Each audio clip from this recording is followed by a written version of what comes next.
Mazmur 91. Dalam lindungan Allah. Orang yang duduk dalam lindungan yang maha tinggi dan bermalam dalam naungan yang maha kuasa akan berkata kepada Tuhan, tempat perlindunganku dan kubu pertahananku, Allahku yang kupercayai. Sungguh, dialah yang akan melepaskan engkau dari jerat penangkap burung, dari penyakit sampar yang busuk. Dengan kepaknya, ia akan menudungi engkau, di bawah sayapnya, engkau akan berlindung. Kesetiaannya, ialah perisai dan pagar tembok. Engkau tak usah takut terhadap kedahsyatan malam, terhadap panah yang terbang di waktu siang, terhadap penyakit sampar yang berjalan di dalam gelap, terhadap penyakit menular yang mengamuk di waktu petang.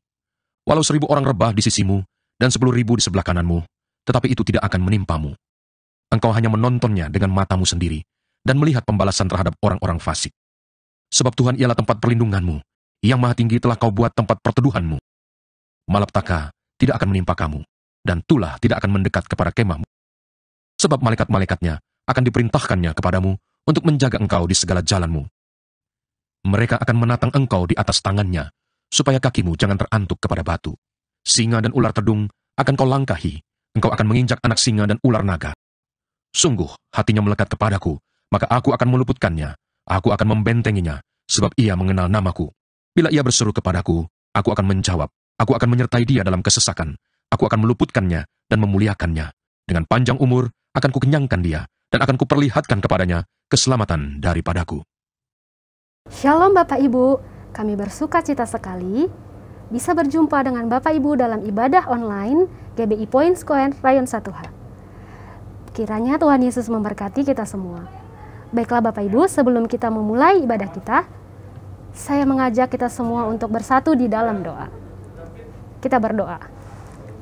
Terima kasih Bapak yang baik, terima kasih Tuhan Yesus buat berkat-Mu Tuhan, buat satu hari lagi Tuhan, kesempatan yang Kau berikan kepada kami. Kami boleh lagi datang kepadamu Tuhan untuk bersyukur, untuk beribadah pagi hari ini. Terima kasih Tuhan buat ibadah online Tuhan yang masih boleh kami ikuti Tuhan pagi hari ini. Kami sungguh bersyukur kepadamu. Kami berdoa Tuhan pagi hari ini Tuhan, kami bawakan hamba-Mu yang akan membawakan firman pagi hari ini, yaitu Bapak Gama Tuhan.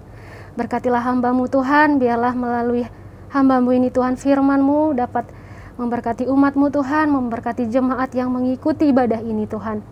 Siapapun kami, dimanapun kami Tuhan, di saat kami mengikuti ibadah ini, biarlah penyertaan Tuhan, biarlah urapan Tuhan memberkati setiap kami. Kami bersyukur kepadamu Tuhan, melalui doa kami ini kami bawakan kepadamu Tuhan. Kami berdoa buat Gembala sidang kami Tuhan, Bapak Insinyur Niko Notora Harjo Tuhan, beserta keempat wakilnya juga Tuhan. Kami juga berdoa Tuhan buat Gembala Rayon 1H, Bapak Budianto Totong beserta wakil penggembalaannya Tuhan.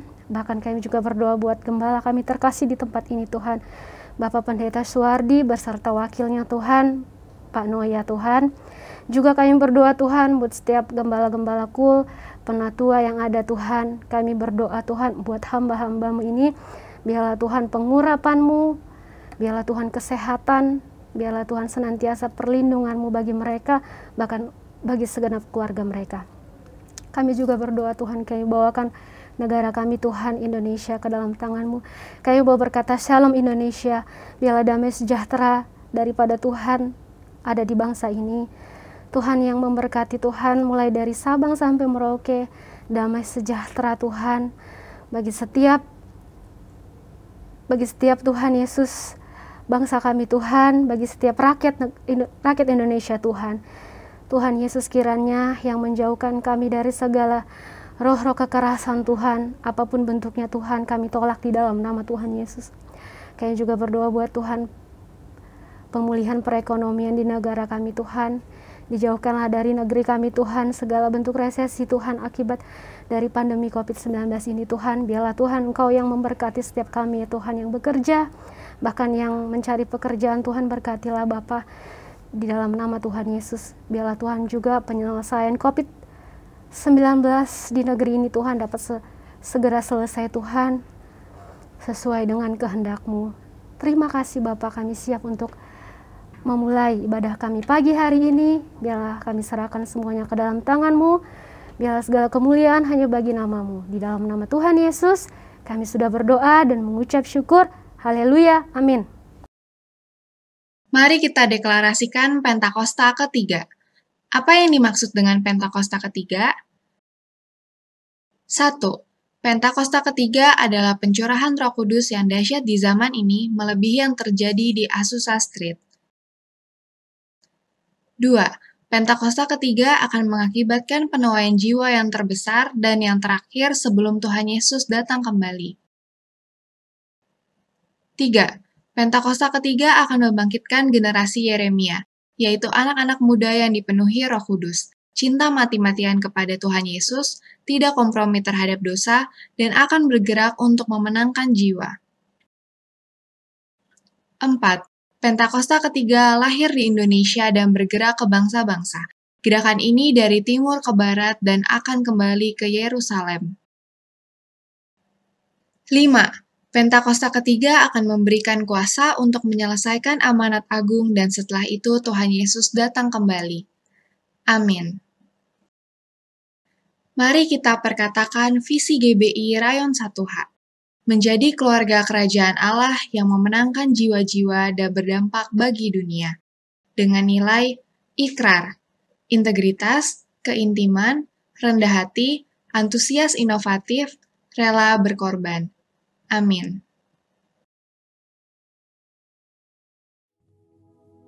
Shalom saudara, saya yakin saudara sudah tidak asing lagi mendengar kata unity atau kesatuan hati.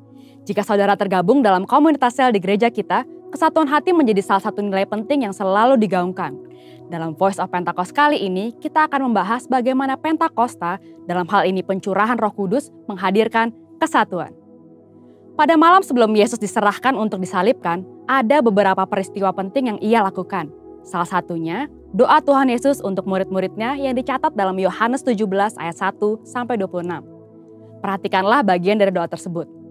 Dan bukan untuk mereka ini saja aku berdoa, tetapi juga untuk orang-orang yang percaya kepadaku oleh pemberitaan mereka, supaya mereka semua menjadi satu, sama seperti Engkau ya Bapa di dalam aku, dan aku di dalam Engkau, agar mereka juga di dalam kita, supaya dunia percaya bahwa Engkaulah yang telah mengutus aku.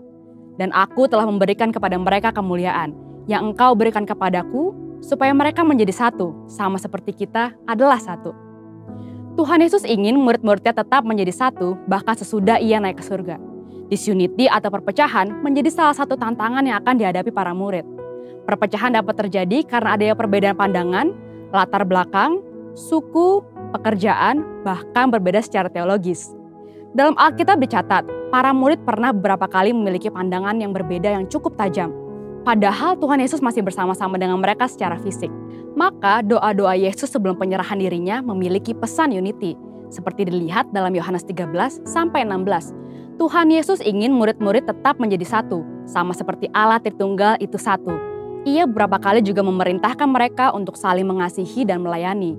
Lalu tentang Roh Kudus yang akan dicurahkan atas murid-muridnya. Karena Roh Kuduslah yang akan membuat unity di antara mereka dapat terjadi dengan mulus. Setelah kebangkitannya, Tuhan Yesus memerintahkan para murid untuk tinggal di Yerusalem dan menantikan Roh Kudus. Sesudah menerima kuasa tersebut, barulah mereka dapat melakukan yang ia perintahkan, yaitu menjadi saksinya di Yerusalem, Yudea, Samaria, dan sampai ke ujung bumi. Selain memperlengkapi para murid dan gereja Tuhan untuk melakukan apa yang Tuhan perintahkan, Pentakosta juga memampukan kita untuk hidup dalam kesatuan. Dalam kitab Kisah Para Rasul tercatat beberapa peristiwa, di mana ada pencurahan Roh Kudus, potensi perpecahan tidak terjadi. Sebaliknya, kesatuanlah yang terjadi. Mari kita perhatikan beberapa peristiwa tersebut. Yang pertama, pada hari raya Pentakosta, mereka yang menantikan pencurahan Roh Kudus mendapatkan baptisan Roh Kudus dengan tanda awal berbahasa roh, seperti tertulis di Kisah 2 ayat 1-4. Banyak orang yang melihat peristiwa ini memiliki pandangan yang berbeda atas apa yang terjadi. Tetapi setelah Petrus menjelaskan bahwa kejadian ini adalah nubuatan Yoel yang sedang digenapi, Roh Kudus bergerak di antara pendengarnya, lalu ribuan orang dari berbagai tempat dan berbagai bahasa bertobat, dibaptis, dan bersatu. Yang kedua, atas tuntunan Roh Kudus, gereja dapat menunjuk 7 orang yang akan bertanggung jawab atas pelayanan jemaat. Mereka bahkan banyak yang melayani di luar tanggung jawab awal, termasuk pada orang dan tempat yang tidak pernah dipikirkan sebelumnya. Seperti Filipus yang melayani di Samaria, yang pada saat itu dianggap berbeda etnisitas karena bukan keturunan Israel murni, dan kepada Sida-Sida atau Kasim di Ethiopia. Yang ketiga, Saat dilayani oleh Petrus, seorang perwira pasukan Italia bernama Cornelius dan seisi keluarganya menerima baptisan Roh Kudus, seperti tertulis di Kisah 10 ayat 1-48. Bagi Petrus, fakta bahwa Allah memberikan rahmat-Nya kepada kaum Gentiles atau non-Yahudi adalah hal yang tidak pernah terpikirkan sebelumnya. Maka kita tahu, anugerah Allah tercurah untuk semua orang, dan tidak ada alasan bagi orang Yahudi Kristen dan Gentile Kristen untuk tidak bersatu. Yang keempat, ketika terjadi perbedaan pendapat antara jemaat dan pimpinan gereja pada saat itu mengenai sunat, hal ini mendorong diadakannya sidang di Yerusalem. Namun karena adanya tuntunan Roh Kudus atas para peserta sidang, akhirnya masalah sulit tersebut dapat terselesaikan. Anugerah keselamatan bagi semua bangsa dinyatakan, amanat agung dilakukan dengan lebih kencang, dan kesatuan antar jemaat lokal terjadi dan bertambah kuat. Pentakosta membawa kesatuan, di mana Roh Kudus dicurahkan, disitulah terjadi pertobatan, pengertian yang lebih dalam akan firman Tuhan, dan tuntunan untuk gerejanya dalam menyikapi berbagai hal. Tugas kita sekarang ini adalah melanjutkan apa yang telah Yesus dan para rasul lakukan, yaitu hidup dalam kesatuan, karena kita telah menerima Roh Kudus dan kasih Kristus. Amin. Untuk artikel lengkapnya dari tim teologi kami, silakan klik link yang ada di atas atau scan QR Code yang tersedia. Tuhan Yesus memberkati.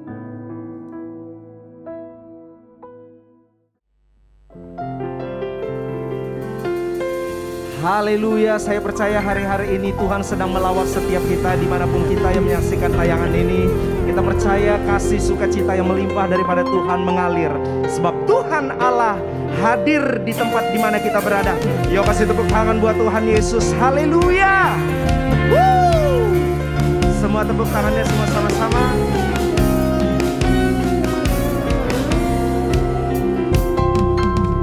Tuhan Allah hadir di sini, di tengah umatnya yang memuji, mengucap syukur dalam namanya.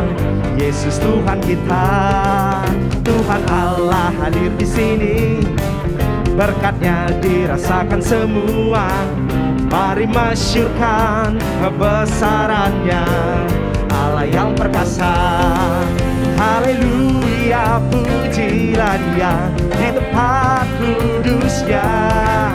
Haleluya, tinggikan namanya, Allah yang perkasa.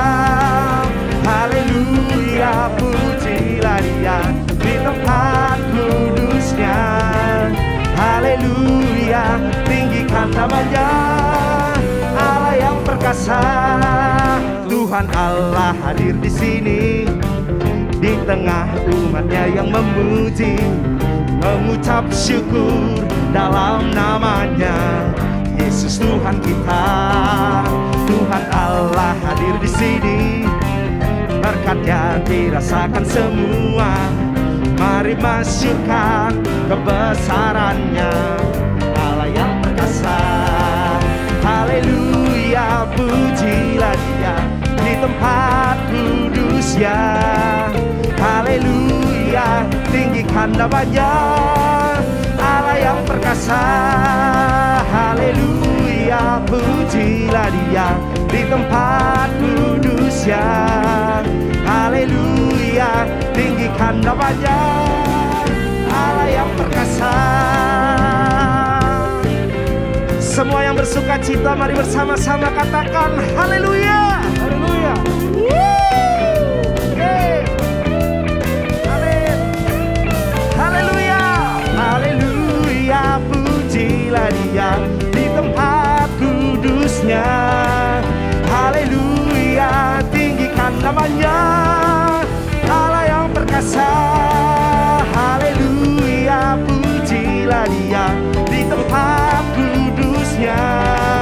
Haleluya, tinggikan namanya, Allah yang perkasa. Tuhan Allah hadir di sini, berkatnya dirasakan semua. Mari masyurkan kebesarannya, Allah yang perkasa.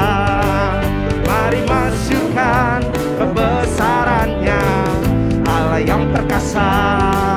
Mari masyurkan kebesarannya, Allah yang perkasa. Allah yang perkasa. Mari berikan tepuk tangan buat Tuhan Yesus yang luar biasa. Haleluya. biar Tuhan Engkau hadir di setiap hati kami Tuhan. Engkau hadir di setiap hidup kami. Kami tahu Tuhan, Engkau yang berfirman bagi setiap kami. Jadilah kepadamu sebagaimana imanmu. Dan pagi hari ini iman kami dibangkitkan. Iman kami Tuhan Yesus dipulihkan. Dan kami kembali Tuhan Yesus memandang padamu.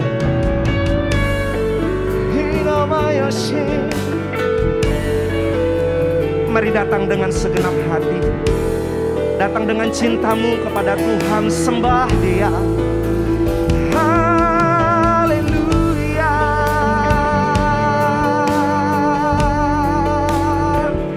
Terima kasih.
Firman-Mu kata Kau besertaku, maka kuat roh dan jiwaku. Tangan-Mu Tuhan selalu ku nantikan, di setiap langkah ku percaya.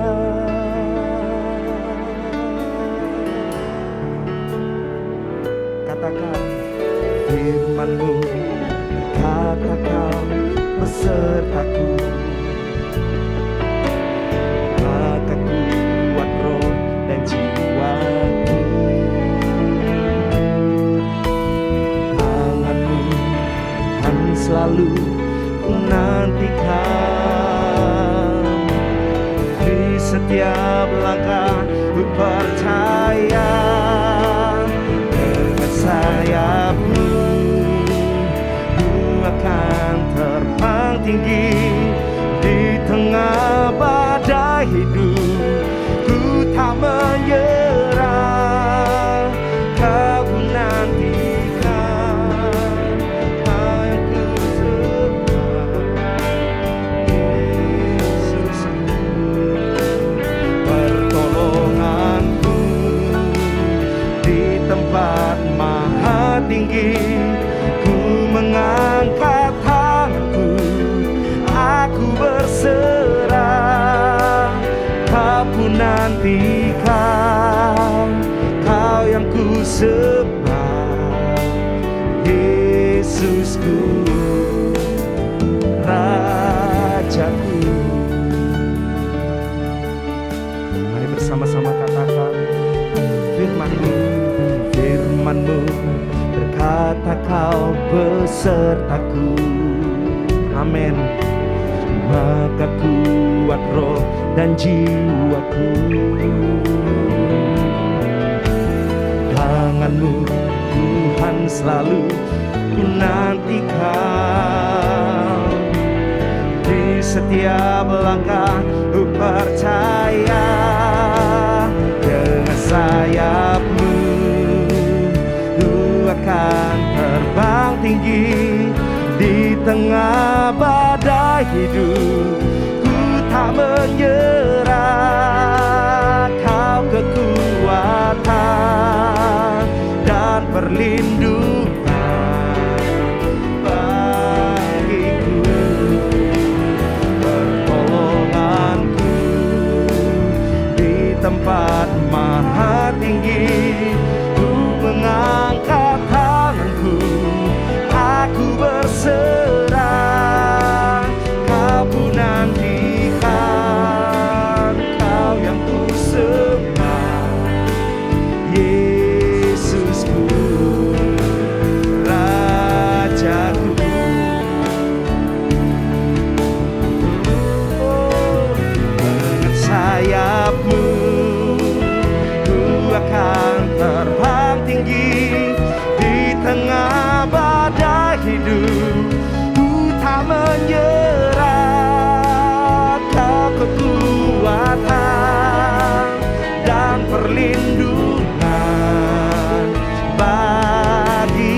dengan sayap-Mu ku akan terbang tinggi di tengah badai hidup. Ku tak menyerah, Kau kekuatan dan perlindungan bagiku, pertolonganku di tempat mata tinggi. Ku mengangkat tanganku, aku berserah. Kau ku nantikan, Kau yang ku sembah, Yesusku, Rajaku.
Hari ini kita menerima kekuatan yang daripada Tuhan. Percaya dengan segenap hatimu bahwa hari-hari ini Tuhan sedang melakukan perkara yang besar bagi engkau semuanya. Engkau yang berkata engkau sedang dalam masalah pergumulan hidup, engkau butuh pertolongan Tuhan hari-hari ini. Buka hatimu kepada Tuhan dan katakan, Tuhan, aku butuh mujizat-Mu. Aku butuh kasih-Mu ya Tuhan. Mari datang kepada Tuhan, sembah Dia. Inamaya syandaralabo, Inamaya syandaralabo, Inamaya syandaralabo,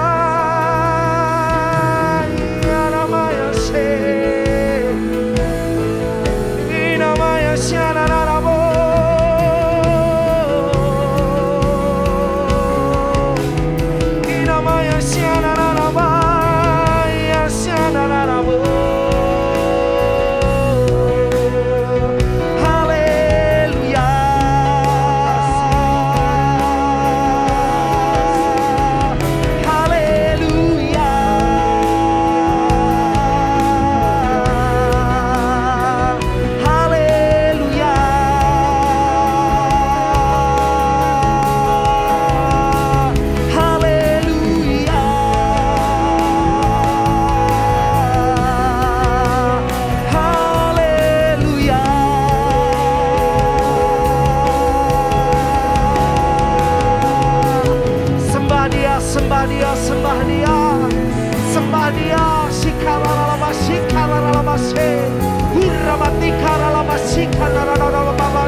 Kekuatan yang melampaui dari pikiran kami, yang melampaui dari segala akal kami.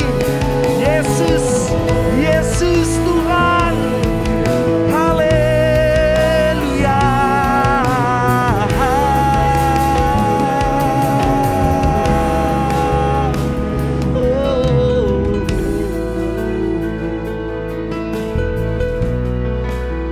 Yesus Tuhan. Kau layak Tuhan, layak dipuji, disembah. Kaulah yang bertahta dulu, sekarang dan selamanya. atas segala raja, namamu besar termulia.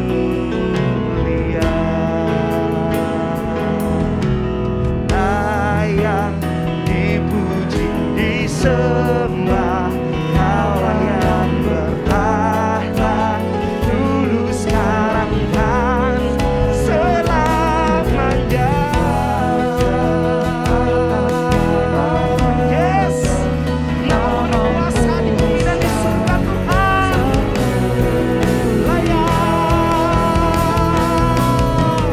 Layak dipuji, disembah, Kaulah yang bertahta dulu, sekarang, dan selamanya. Raja atas segala raja, namamu besar termulia. Layak dipuji, disembah,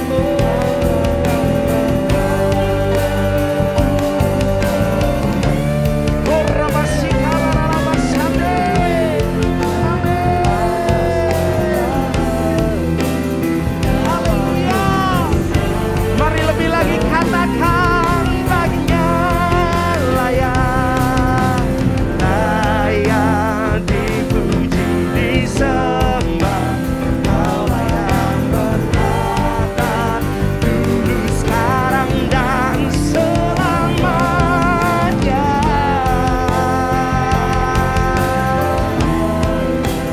Namamu besar termulia.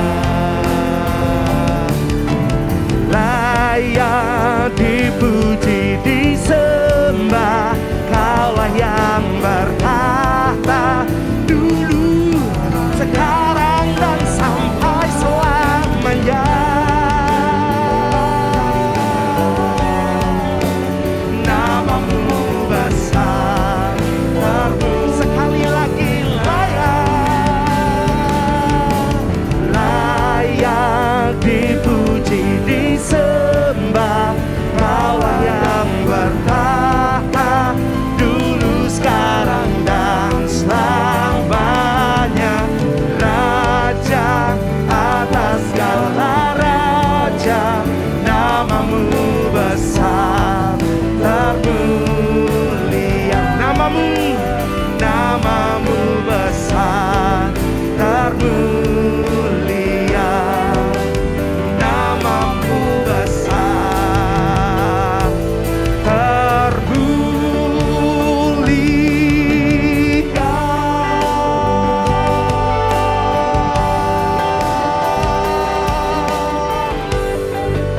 Mari kasih tepuk tangan yang meriah buat Tuhan Yesus yang layak dipuji, yang layak disembah. Haleluya. Haleluya, haleluya, haleluya.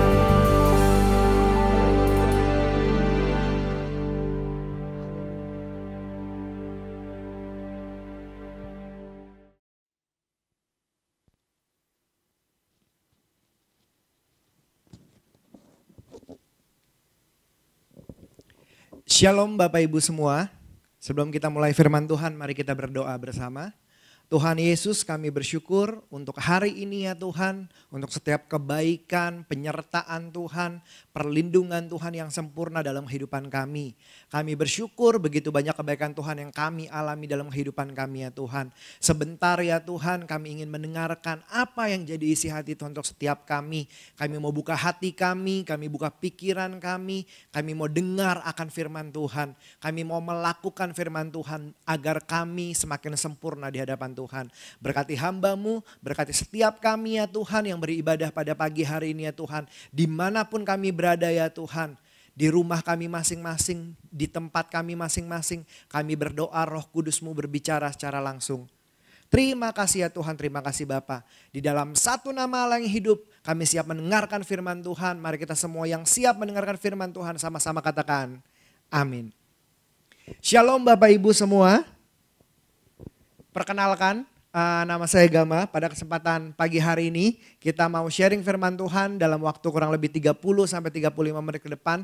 Kita akan bersama-sama mendengarkan firman Tuhan. Pada pagi hari ini, dimanapun Bapak Ibu berada, saya mau ajak kita membahas satu tema, yaitu bicara tentang powerful mindset. Sama-sama kita katakan dimanapun kita berada, powerful mindset.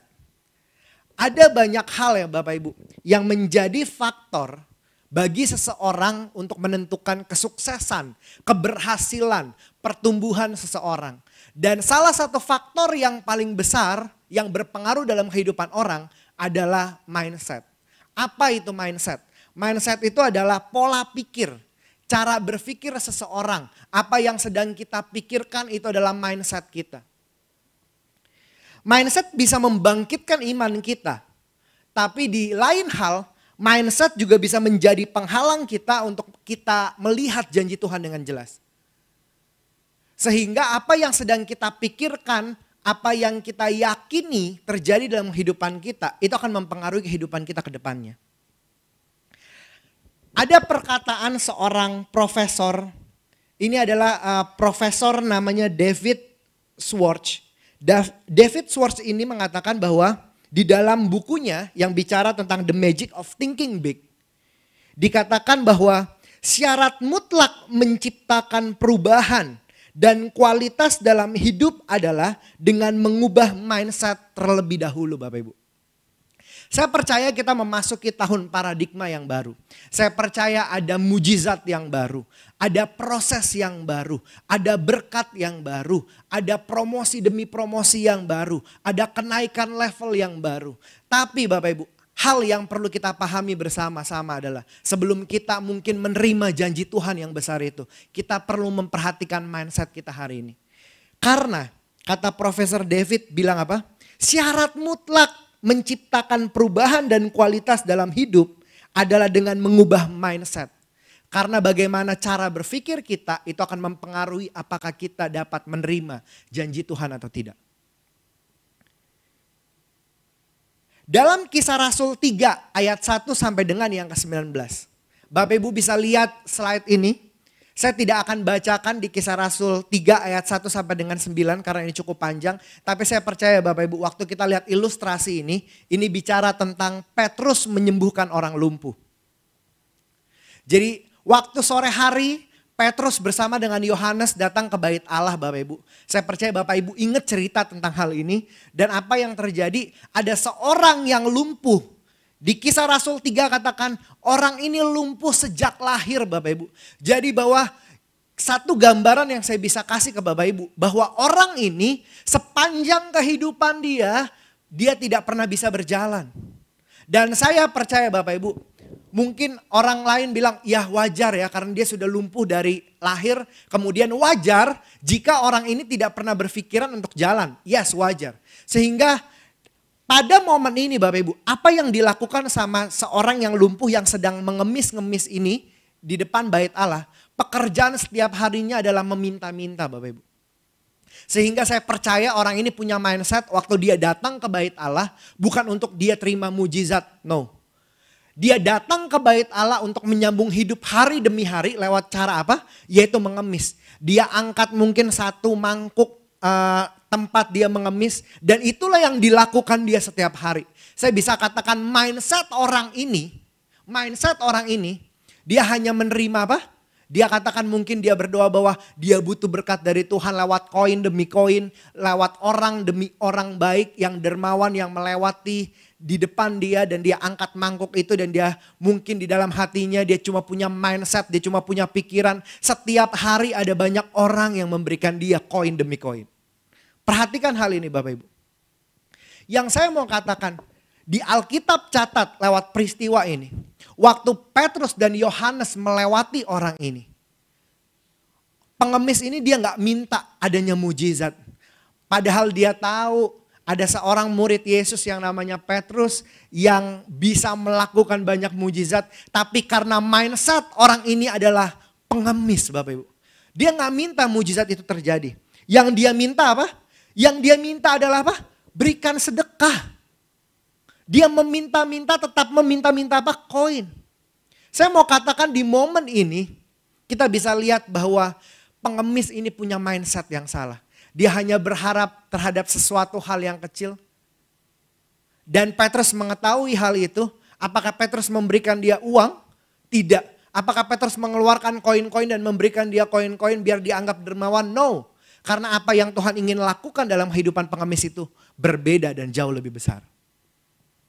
Apa yang Petrus katakan di dalam Kisah Rasul 3 kalau Bapak Ibu ingat?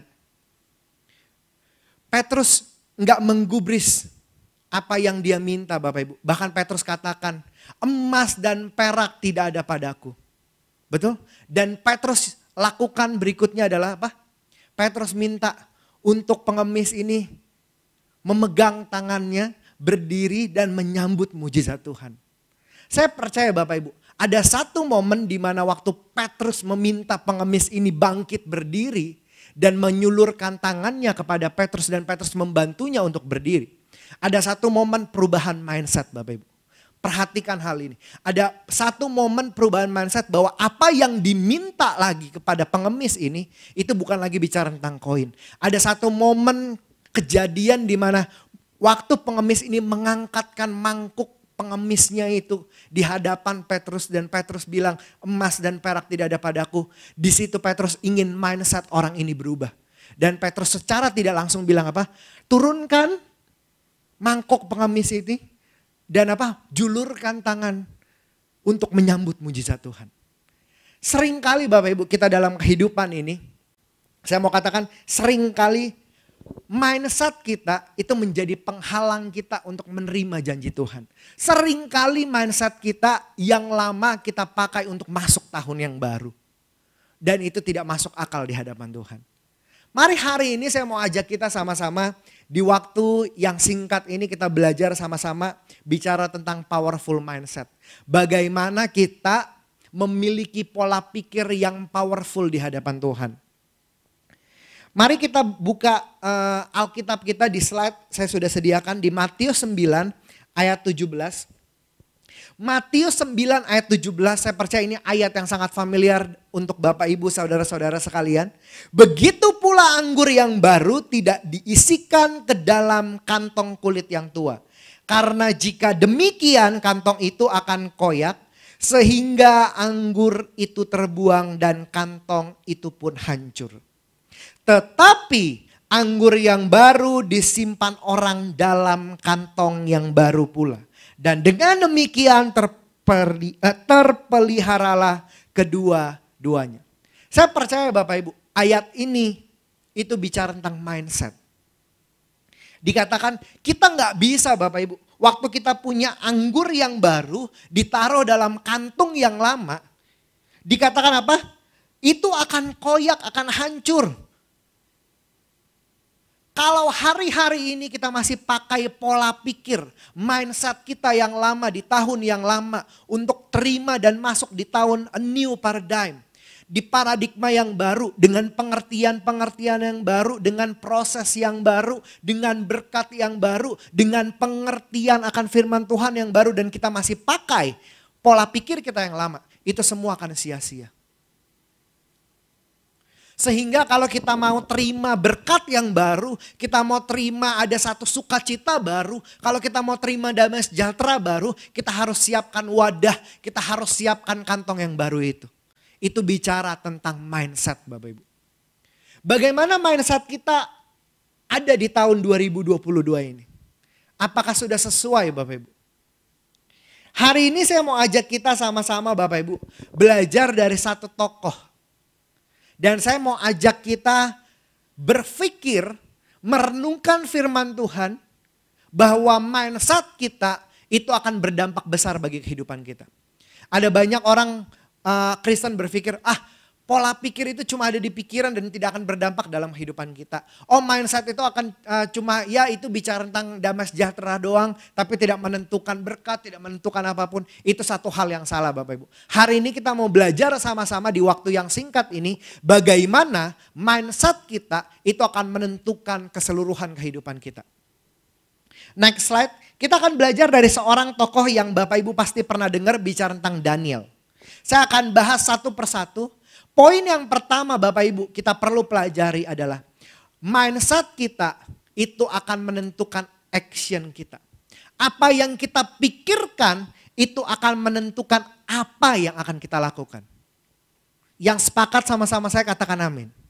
Di Daniel 1 ayat 8 kita tahu kisah tentang Daniel, siapa Daniel, bagaimana akhirnya Daniel masuk dalam kerajaan. Tapi satu hal yang menarik, Daniel punya mindset yang baik Bapak Ibu. Saya mau katakan sekali lagi bahwa Daniel punya mindset yang baik. Dari sebelum dia harus dihadapkan dengan semuanya Bapak Ibu. Dia punya satu komitmen, dia punya satu pola pikir yang baik.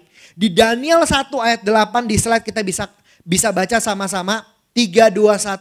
Daniel berketetapan untuk tidak menajiskan dirinya dengan santapan raja dan dengan anggur yang biasa diminum raja. Dimintanyalah kepada pemimpin pegawai istana itu supaya ia tak usah menajiskan dirinya. Saya percaya Bapak Ibu, satu ayat ini Daniel 1 ayat 8 menunjukkan bahwa Daniel punya mindset yang baik. Dari awal dia menentukan dan dia menetapkan bahwa dia tidak bisa menyentuh segala sesuatu yang najis. Yang menurut orang itu biasa. Ini adalah sebuah mindset yang luar biasa yang menentukan tindakan Daniel berikutnya. Daniel gak tiba-tiba langsung jadi hebat Bapak Ibu. Daniel gak tiba-tiba langsung dihadapkan dengan sebuah proses permasalahan yang besar. Tapi Tuhan mulai bimbing Daniel dari bagaimana dihadapkan dengan sebuah mindset yang benar. Kita bisa lihat Bapak Ibu, di Daniel pasal yang pertama, kita sudah lihat dari awal Daniel adalah seorang pemuda yang punya mindset yang benar. Kalau kita lihat Bapak Ibu, saya mau katakan di poin yang pertama ini, hati-hati. Karena apa yang kita pikirkan akan menentukan apa yang kita lakukan. Saya percaya Bapak Ibu, kita semua sepakat bahwa perilaku seseorang, tindakan seseorang itu tidak sekonyong-konyong dengan tiba-tiba. Pasti dia pikirkan dulu apa yang ada di dalam alam mungkin bawah sadar dia, yang dia pikirkan setiap hari, yang menjadi mindset dia itu yang akan dilakukan. Kalau hari-hari ini masuk tahun 2022, mindset kita mungkin kita berpikir seperti ini. Aduh Pak, tahun 2022 semakin susah. Di awal tahun udah kena Omikron. Usaha saya jadi turun lagi. Usaha saya jadi terancam lagi. Anak saya mau kuliah jadi susah, gak ada biaya. Mungkin keluarga saya seperti ini. Saya mengalami persoalan demi persoalan. Kayaknya mustahil Pak untuk saya dapatkan berkat Tuhan. Mana ini janji Tuhan bahwa paradigma yang baru, berkat yang baru Pak. Kalau kita punya pemikiran yang salah seperti itu Bapak Ibu. Kedepannya pasti akan salah. Mari kita coba mulai berpikir bahwa ketika Tuhan berikan proses yang baru, artinya ada kekuatan yang lebih besar yang Tuhan berikan untuk setiap kita. Ketika Tuhan berikan proses yang baru, artinya Tuhan akan percayakan satu level yang baru dalam kehidupan kita. Ketika Tuhan izinkan permasalahan, mari kita ubah pola pikir kita. Bahwa ketika ada permasalahan yang besar, ada proses yang besar, artinya ada solusi yang besar dan luar biasa yang Tuhan akan sediakan dalam kehidupan kita. Kalau kita punya pola pikir yang berbeda, saya percaya Bapak Ibu, tindakan kita akan berbeda. Bagaimana kita memuji Tuhan, bagaimana kita menyembah Tuhan, itu akan menjadi satu hal yang berbeda. Amin Bapak Ibu. Kita akan lanjut, bukan hanya berhenti mindset itu menentukan perilaku kita. Di slide berikutnya Bapak Ibu, bahwa apa yang kita lakukan, your action become your habits. Dari apa yang sudah kita mulai pikirkan, kita lakukan itu tidak berhenti cuma sampai di situ. Tapi apa yang kita lakukan berulang-ulang karena pola pikir kita sama. Kita lakukan berulang-ulang. Dan itu akan menjadi kebiasaan kita. Akan jadi habits kita. Sehingga kalau dari slide ini saya mau bilang Bapak Ibu. Mindset kita itu menentukan apa yang akan menjadi kebiasaan kita. Ini sangat menentukan Bapak Ibu. Di Daniel 6 ayat 11 kita akan lihat bagaimana apa yang Daniel lakukan itu menjadi sebuah kebiasaan Bapak Ibu. Buktinya. Daniel 6 ayat 11 berkata, Demi didengar Daniel bahwa surat perintah itu telah dibuat, pergilah ia ke rumahnya. Dalam kamar atas ada tingkap-tingkap yang terbuka ke arah Yerusalem. Dan dikatakan, saya garis bawahi di sini, 3 kali sehari ia berlutut, berdoa, serta memuji Allahnya seperti yang biasa dilakukannya. Saya mau katakan Daniel menjadi hebat. Daniel menjadi kuat lewat kekuatan Tuhan. Itu bukan tiba-tiba Bapak Ibu. Ada satu hal yang konsisten yang menjadi kebiasaan Daniel lakukan. Kalau kita lihat Bapak Ibu, di Daniel ini, zaman Daniel dengan kitab Tawarik ditulis itu zaman yang sama Bapak Ibu. Dan kebiasaan orang Israel pada zaman itu berdoa hanya 2 kali sehari. Pada pagi dan pada waktu petang Bapak Ibu. Tapi Daniel melakukan sebuah kebiasaan yang sangat-sangat extra miles. Daniel melakukan kebiasaan karena lewat pola pikir yang benar. Tindakan yang benar. Dia melakukan berdoanya berapa kali Bapak Ibu tadi kita lihat? 3 kali sehari. Ini sebuah kebiasaan yang luar biasa yang dilakukan sama Daniel dan menunjukkan bahwa Daniel berkomitmen, punya mindset yang benar, tindakan benar sehingga punya kebiasaan yang benar. Mindset bukan hanya berpengaruh untuk hal-hal yang kecil Bapak Ibu. Mindset kita itu akan menentukan kebiasaan kita. Kalau kita bawaannya negatif, kalau kita bawaannya pikirannya selalu menjadi seorang yang kalah. Kalau kita pikirannya bahwa kita adalah orang yang gak diperhatikan sama Tuhan. Kebiasaan kita akan jadi berbeda. Beda dengan orang yang punya mindset yang benar. Yang berharap sama Tuhan. Dia tahu walaupun di tengah persoalan ada Tuhan. Ada tangan Tuhan yang besar yang menggendong setiap kita. Saya percaya kebiasaannya akan berbeda. Dia akan terus berharap sama Tuhan. Tetap memuji Tuhan. Bukan menghujat Tuhan. Dia akan tetap bersyukur sama Tuhan. Bukan hanya terus mengeluh dan mengeluh. Karena dia punya mindset yang benar. Kita lanjut Bapak Ibu. Bukan hanya apa yang dilakukan menjadi kebiasaan dan itu berhenti sampai di situ. Next slide kita akan belajar tentang masih Daniel. Bahwa apa yang menjadi kebiasaan yang kita lakukan. Itu akan menentukan karakter kita. Your habits become your character. Kalau kita udah bicara tentang karakter Bapak Ibu. Mari kita lihat. Karakter itu adalah sebuah udah menjadi belief. Sebuah menjadi kepercayaan dan karakter itu ada di dalam setiap kita. Mungkin kalau Bapak Ibu agak bingung karakter itu apa. Karakter itu adalah apapun yang terjadi orang itu akan lakukan karena itu sudah melekat dalam kehidupannya dia. Bagaimana kisah kehidupan Daniel kita lihat karakter yang sangat luar biasa. Kita bisa lihat Bapak Ibu. Di Daniel 3 ayat 17 sampai 18 dikatakan apa? Jika Allah kami yang kami puja sanggup melepaskan kami, maka ia akan melepaskan kami dari perapian yang menyala-nyala itu dari dalam tanganmu ya Raja. Tapi seandainya tidak, hendaklah Tuanku mengetahui ya Raja, bahwa kami tidak akan memuja dewa Tuanku dan tidak akan menyembah patung emas yang Tuanku dirikan itu. Kita bisa lihat dan kita bisa pelajari sama-sama Bapak Ibu. Dari Daniel 3 ayat 17 sampai 18. Bagaimana Daniel bersama dengan teman-temannya Sadrak, Mesak, Abednego. Dia menunjukkan Bapak Ibu bahwa itu adalah menjadi sebuah karakter dalam kehidupannya. Bahkan dikatakan apa? Walaupun Allah yang kami puja tidak melepaskan kami. Tapi dia tetap memiliki karakter yaitu tetap memuja Tuhan. Tetap memuji Tuhan. Karakter itu ada dari sebuah kebiasaan-kebiasaan yang kita lakukan. Kebiasaan itu mulai dari kegiatan, aktivitas, action yang kita lakukan. Dan itu mulai dari mindset. Saya mau katakan Bapak Ibu. Kita harus mulai dari sekarang, kita harus mulai ambil waktu. Karena apa yang kita pikirkan itu akan berdampak besar bagi kehidupan kita. Akan menentukan karakter kita. Apa yang kita pikirkan setiap hari itu akan menentukan akhir tahun nanti pencapaian kita. Mindset kita bisa menjadi sebuah alat yang mempercepat janji Tuhan digenapi dalam kehidupan kita, tapi mindset juga bisa menjadi penghalang akan janji Tuhan dalam kehidupan kita. Saya mau katakan Bapak Ibu, ketika habits itu menjadi karakter, karakter itu bukan cuma berhenti sampai di situ. Kita akan lihat slide berikutnya. Karakter determine your whole life. Artinya apa? Karakter akan menentukan keseluruhan kehidupan kita.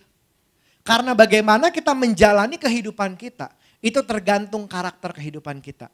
Dan kita tahu akhir cerita Daniel dan teman-temannya Bapak Ibu. Kita bisa tahu kisah tentang Daniel. Bahwa Daniel menjadi seorang pejabat yang paling tinggi setelah Raja Darius. Dan kemudian Daniel dipercayakan begitu banyak hal di dalam bangsanya. Daniel menjadi orang yang penting. Daniel menjadi orang yang dianggap Bapak Ibu. Walaupun proses demi proses tidak selalu ada dalam kehidupan Daniel. Tapi saya percaya Bapak Ibu, promosi demi promosi juga Tuhan ciptakan dalam kehidupan Daniel. Tuhan berikan dalam kehidupan Daniel. Karena apa? Karena Daniel memiliki mindset yang benar. Dimulai dari mindset yang benar. Sehingga dia punya karakter dan karakter itu menentukan kemana dia akan berjalan. Di Maleakhi 3 ayat 18 berkata Bapak Ibu. Maka kamu akan melihat kembali perbedaan antara orang benar dan orang fasik. Antara orang yang beribadah kepada Allah dan orang yang tidak beribadah kepadanya. Mari Bapak Ibu kita sama-sama lewat firman Tuhan yang singkat ini kita belajar sama-sama bagaimana mindset kita harus perhatikan. Saya percaya Bapak Ibu, mungkin tahun 2022 sampai dengan bulan ini Bapak Ibu.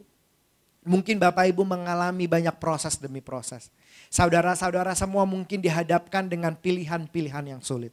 Mungkin saudara-saudara dihadapkan dengan situasi yang sampai dengan hari ini saudara-saudara tidak mengerti. Tapi mari kita memiliki mindset yang benar.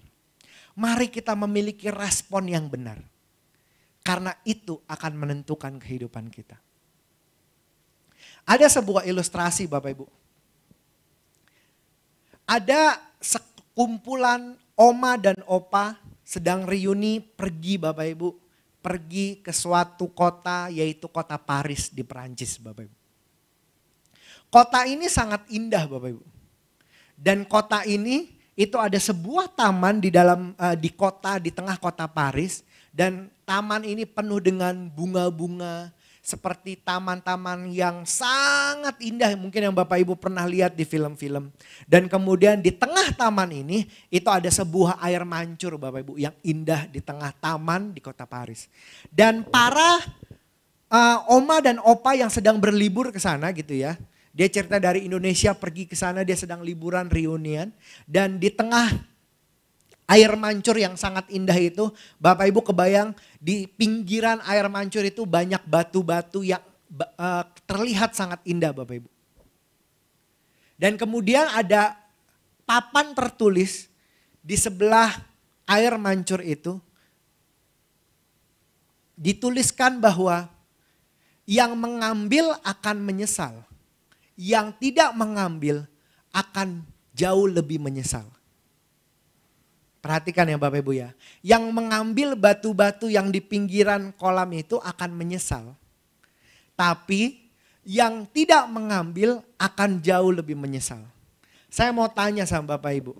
Kira-kira kalau Bapak Ibu jadi oma dan opa yang ada dan dihadapkan dengan pernyataan itu. Di depan batu-batu itu Bapak Ibu ambil atau enggak? Kemudian ada satu oma dan opa dia berdebat gitu ya.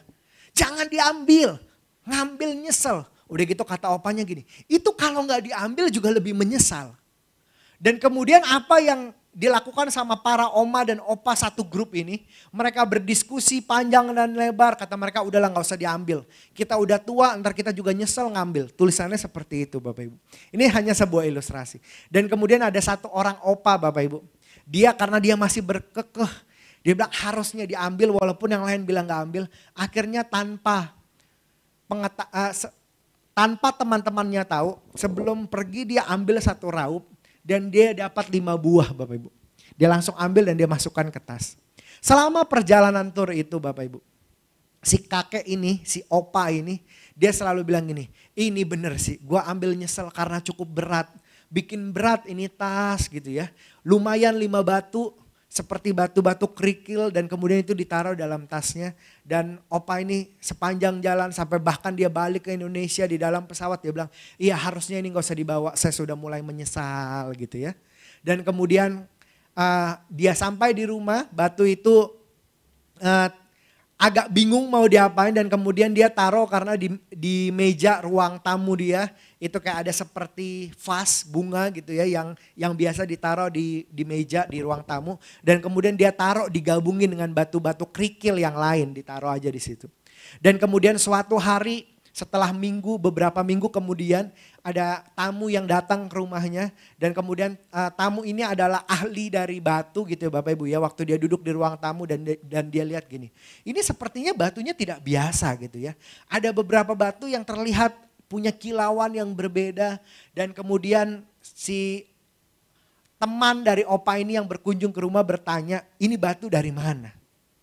Udah gitu opanya bilang, itu batu bikin berat, gue bawa dari Paris.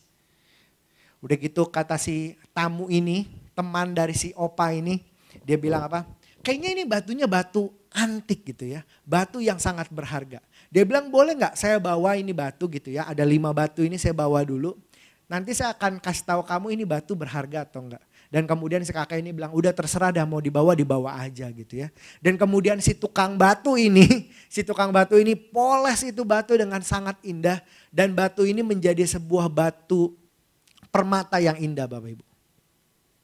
Dan batu ini dari 1 buah batunya itu dijual lebih harganya dari 10 juta rupiah. Dan kemudian dia kasih tahu sama si opa yang ada di rumah dia bilang, batu lu itu ternyata batu berharga.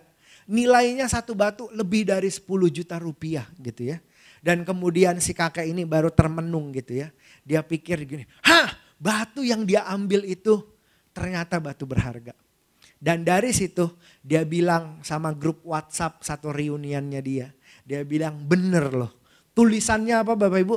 Yang mengambil menyesal, yang tidak mengambil jauh lebih menyesal. Kenapa? Karena siapa yang mengambil dia akan menyesal. Menyesal kenapa?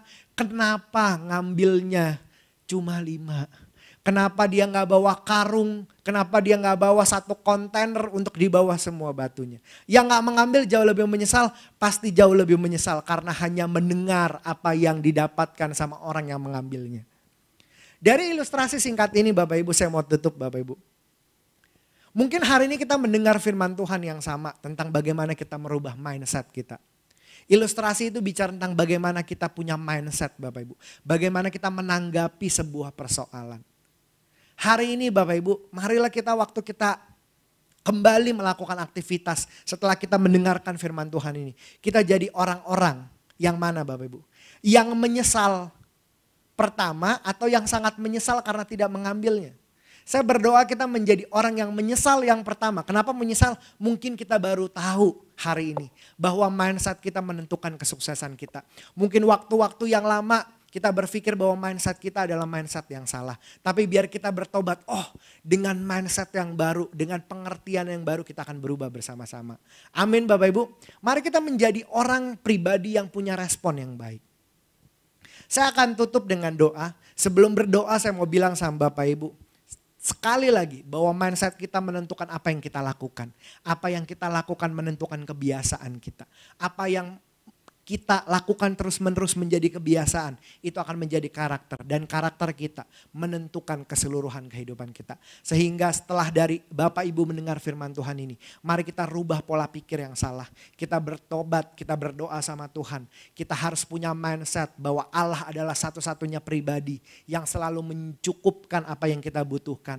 Dia yang selalu menyembuhkan kita. Dia yang selalu menghibur kita. Dia Allah yang selalu memberikan solusi demi solusi di tengah proses demi proses dalam kehidupan kita. Amin Bapak Ibu. Mari kita berdoa bersama, kita tundukkan kepala kita. Allah Bapa yang bertata dalam kerajaan surga, terima kasih firman Tuhan yang singkat ini mengajarkan kami memiliki mindset yang baik. Biar Tuhan Yesus berkati setiap kami. Kami mau minta ampun ya Tuhan jika kami memiliki pola pikir yang salah. Biar masuk di tahun paradigma yang baru ini, kami juga punya mindset yang baru untuk menerima mujizat Tuhan yang baru, untuk menerima proses demi proses, tapi kami percaya tangan Tuhan selalu memegang tangan kanan kami dan Tuhan tidak pernah meninggalkan kami. Berkati setiap jemaat yang mendengarkan dimanapun mereka berada, mereka yang sedang mengalami kesulitan ya Tuhan, Tuhan berikan jalan keluar. Mereka yang sedang dalam pergumulan, Tuhan jawab pergumulan mereka. Mereka yang sedang sakit, Tuhan Yesus sembuhkan. Mereka yang sedang bingung, Tuhan berikan pengertian-pengertian yang jelas ya Tuhan. Terima kasih ya Tuhan, terima kasih Bapa. Hamba-Mu sudah selesai, tapi Roh Kudus-Mu tidak pernah selesai dalam kehidupan kami. Di dalam satu nama Allah yang hidup, kami sudah berdoa dan kami siap menjadi pribadi yang memiliki mindset yang baru. Di dalam nama Tuhan Yesus Kristus kami berdoa. Haleluya, haleluya. Amin. Tuhan Yesus memberkati Bapak Ibu. Shalom Bapak Ibu, saudara terkasih. Bagaimana pemberitaan firman Tuhan pagi hari ini? Semoga firman Tuhan yang ditaburkan pagi hari ini memberkati kita semua. Kami atas nama GBI Point Square mengucapkan terima kasih atas pelayanan pagi hari ini. Buat semua yang terlibat dalam pelayanan ini, semoga Tuhan Yesus memberkati. Saudara, tidak lupa saya juga mengingatkan untuk kita semua untuk tetap menjaga protokol kesehatan untuk memberantas atau untuk memutus rantai penularan COVID-19.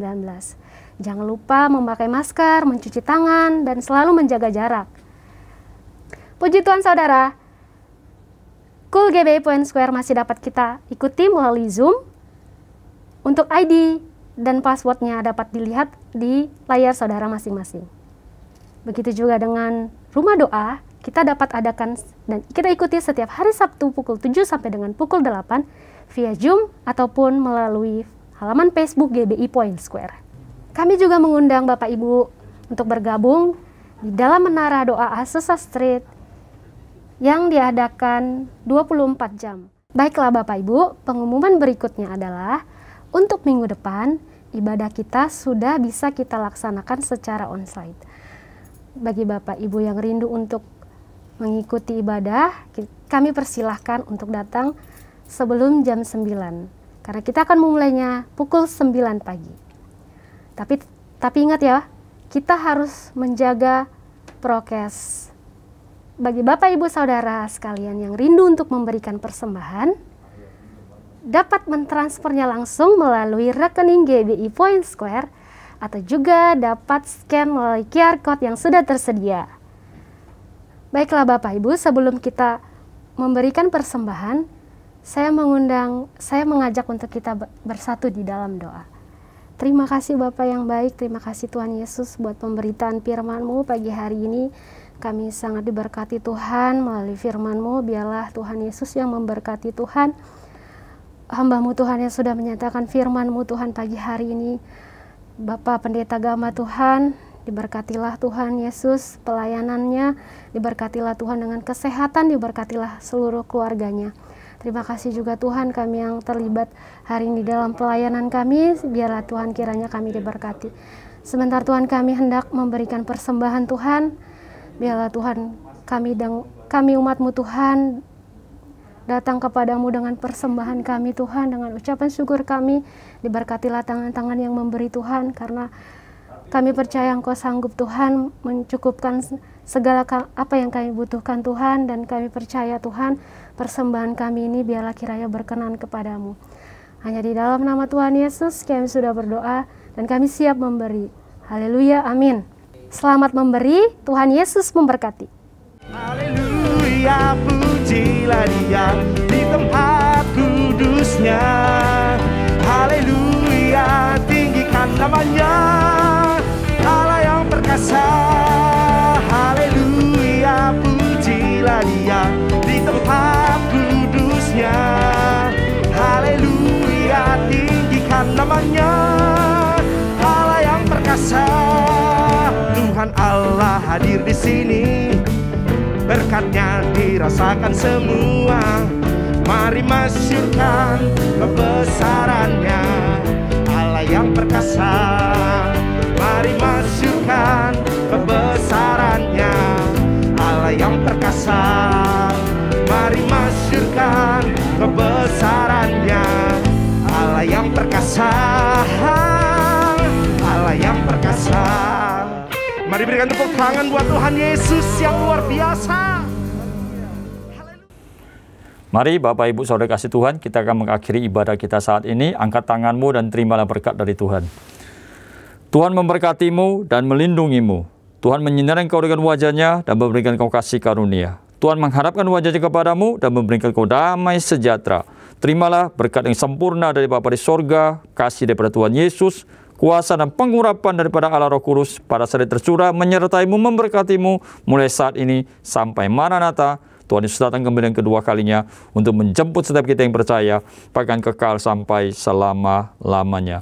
Mari kita yang percaya dan terima berkat Tuhan sama-sama katakan amin.